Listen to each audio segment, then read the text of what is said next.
Praise the Lord. பிரியமானவர்களே, உங்கள் யாவருக்கும் இயேசுவின் நாமத்தில் அன்பின் வாழ்த்துக்கள். இன்றைக்கும் சங்கீதம் 43:5 என் ஆத்துமாவே நீ ஏன் கலங்குகிறாய், ஏன் எனக்குள் திக்குகிறாய், தேவனை நோக்கி காத்திரு, என் முகத்திற்கு ரட்சிப்பும் என் தேவனமாயிருக்கிறவரை நான் இன்னும் துதிப்பேன் என்று தாவீது சொல்கிறார். தாவீதுக்கு அவனுடைய தாய் தகப்பன்மார்கள், உற்றார் உறவினர்கள், அண்ணன்மார்கள் என்று எல்லாரும் இருந்த போதிலும் அவனை ஆறுதல் படுத்துகிறதற்கு யாரும் இல்லாமல் இருந்தார்கள். எனவேதான் அவன் தன்னுடைய ஆத்மாவோடு பேசி கர்த்தருக்குள் தன்னை திடப்படுத்திக் கொள்கிறதை நம்ம வேதத்தில் வாசிக்கிறோம். ஒரு முறை தாவீது 600 குடும்பங்களை பராமரித்து அவர்கள் தேவைகளை சந்தித்து அவர்களை நடத்தி கொண்டு வந்த பொழுது அமலேக்கியர் சிக்லாக் பட்டணத்துக்கு வந்து எல்லாவற்றையும் சுட்டரித்து போட்டுவிட்டு தாவீதின் குடும்பத்தையும் மனைவி பிள்ளைகள் அவனோடு கூட இருந்த அந்த 600 பேர்களின் குடும்பங்களையும் சிறைப்பிடித்துக் கொண்டு போய்விட்டார்கள். அந்த சூழ்நிலை கூட தாவீது தன்னை கர்த்தருக்குள் திடப்படுத்தி கொண்டு கர்த்தரிடம் விசாரித்து செயல்பட்டதை வேதத்தில் வாசிக்கிறோம்.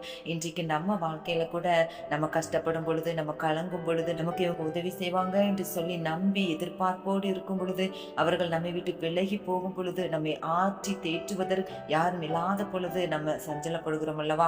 எவ்வளவு கஷ்டம் இருக்கும். ஆனால் தேவ பிள்ளைகள் நாம் ஒன்று அறிந்து கொள்ள வேண்டும்.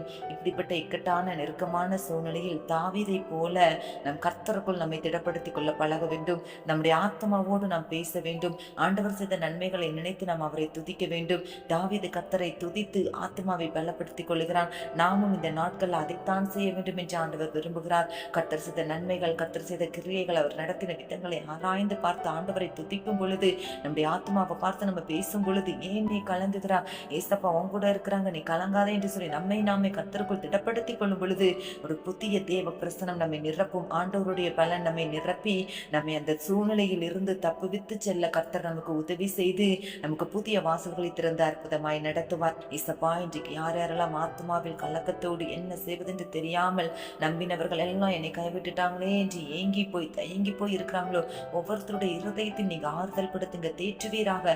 ஒவ்வொருவரும் இந்த சூழ்நிலையிலும் கர்த்தருக்குள் தங்களை திடப்படுத்திக் கொள்ளும்படி ஒரு புதிய பிரசனம், கிருபை ஒவ்வொருவரையும் நிரப்பி நடத்தட்டும். தேவைகளை சந்தித்து ஆசீர்வதியும், அற்புதங்களை செய்து மகிழ பண்ணும். இயேசுவின் நாமத்தில் ஜெபிக்கிறோம் பிதாவே, ஆமென். வாக்கு தத்தம் செய்த கர்த்தரே, வாக்கு மாறவும்